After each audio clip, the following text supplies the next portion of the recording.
জাতিসংঘের আণবিক শক্তি সংস্থা বা আইএইএ প্রধান রাফায়েল গ্রোসি বলেছেন, ইরান পারমাণবিক অবকাঠামো পুনর্গঠন করতে সক্ষম। বুধবার 25 জুন অস্ট্রিয়ার শীর্ষ কর্মকর্তাদের সঙ্গে আলোচনার পর তিনি আরও বলেন, তার পরিদর্শকদের ইরানে ফেরত যাওয়া ও দেশটির সাথে কাজ শুরু করা প্রয়োজন। অন্যদিকে আন্তর্জাতিক পরমাণু শক্তি সংস্থা আইএইএর সঙ্গে সহযোগিতা স্থগিত করার পরিকল্পনা অনুমোদন করেছেন ইরানি পার্লামেন্ট সদস্যরা। বিস্তারিত দেখুন মোহাম্মদ শামীমের প্রতিবেদনে। আন্তর্জাতিক পরমাণু শক্তি সংস্থা আইএইএ বলেছে, প্রতি মাসে একটি পরমাণু অস্ত্র তৈরির সমান উচ্চমাত্রার সমৃদ্ধ ইউরেনিয়াম ইরান উৎপাদন করেছে। যুক্তরাষ্ট্রের কর্মকর্তাদের ধারণা, ইরান পরমাণু অস্ত্র তৈরির সিদ্ধান্ত নিলে কয়েক মাসের মধ্যে তারা একটি পরমাণু বোমা তৈরি করতে পারেন। তেহরান এবং ওয়াশিংটনের মধ্যে আলোচনা সত্ত্বেও ইরান পরমাণু সমৃদ্ধকরণ কর্মসূচির গতি স্লোথ করেছে বলে কোনো ইঙ্গিত পাওয়া যায়নি। Craters are now visible at the Fordow site, Iran's main location for enriching uranium at 60%, indicating the use of ground-penetrating munitions. This is consistent with statements from the United States.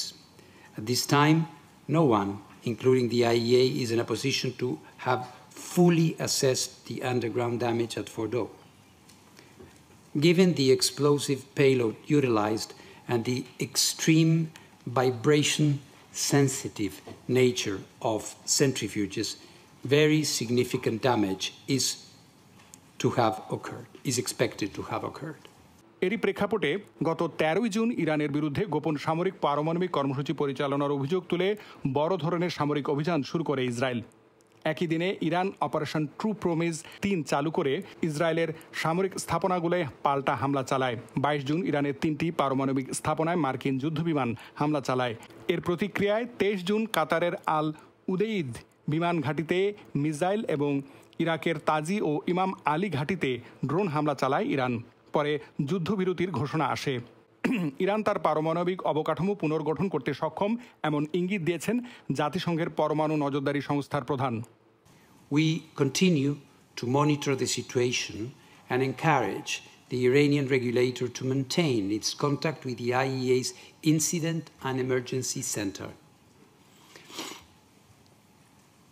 Our inspectors remain in Iran ready to undertake the required tasks when agreed with Iran. In this connection, and in order to guarantee their safety, arrangements have been made. আন্তর্জাতিক পরমাণু শক্তি সংস্থা IAEA এর মহাপরিচালক Rafael Mariano grassy বলেন, হামলার পরও ইরানের অবকাঠামো কিছু অংশ অক্ষত রয়েছে। তিনি বলেন, এই অবকাঠামো পুনর্নির্মাণ অসম্ভব নয়। বুধবার অস্ট্রিয়ার শীর্ষ কর্মকর্তাদের সঙ্গে আলোচনার পর তিনি দ্রুত ইরানের সঙ্গে আবারও যোগাযোগ স্থাপনের উপর গুরুত্ব আরোপ করেন। তিনি বলেন যে পরিদর্শকরা তাদের পারমাণবিক স্থাপনাগুলোর পর্যবেক্ষণের কাজ আবার শুরু করতে পারেন। তিনি সতর্ক করে বলেন, আমরা এই সুযোগ হারাতে পারি না, কারণ এতে পরিদর্শন ব্যবস্থা ব্যাহত হচ্ছে।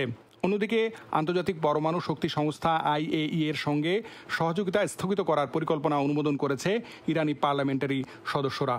এর আগে ইরানি পার্লামেন্টের জাতীয় নিরাপত্তা ও পররাষ্ট্র নীতি কমিশন একটি খসড়া অনুমোদন করে, যাতে সরকারকে আইএইএ এর সঙ্গে সহযোগিতা স্থগিত করতে বলা হয়। কমিশন সংস্থার প্রতিবেদনকে ইরানের উপর হামলার অজুহাত বলে অভিহিত করে। পরিকল্পনা অনুযায়ী নিরীক্ষণ ক্যামেরা স্থাপন, পরিদর্শন ও সংস্থায় রিপোর্ট প্রদান এর মতো কার্যক্রম স্থগিত থাকবে, যদি না ইরানের পারমাণবিক স্থাপনাগুলো নিরাপত্তা নিশ্চিত করা যায়। ইসলামী পরামর্শদাতা পরিষদের স্পিকার মোহাম্মদ বাকের আলিবাফ বলেন, ইরান পারমাণবিক অস্ত্র তৈরি করতে চায় না। আন্তর্জাতিক পারমাণবিক শক্তি সংস্থা তাদের দায়িত্ব পালন করেনি এবং একটি রাজনৈতিক হাতিয়ারে পরিণত করেছে। সংস্থার সর্বশেষ প্রতিবেদনে ইরানকে অসহযোগিতার জন্য সমালোচনা করা হয়েছে। বিশ্লেষকদের মতে ইরানি পার্লামেন্টের এই পদক্ষেপ আন্তর্জাতিক পারমাণবিক সংস্থাগুলোর সঙ্গে উত্তেজনা বাড়াতে পারে। ইরানের পারমাণবিক কর্মসূচির স্বচ্ছতা ও এর আঞ্চলিক ও বৈশ্বিক নিরাপত্তায় প্রভাব নিয়ে উদ্বেগ সৃষ্টি করতে পারে। Shamim, VTV US, new York.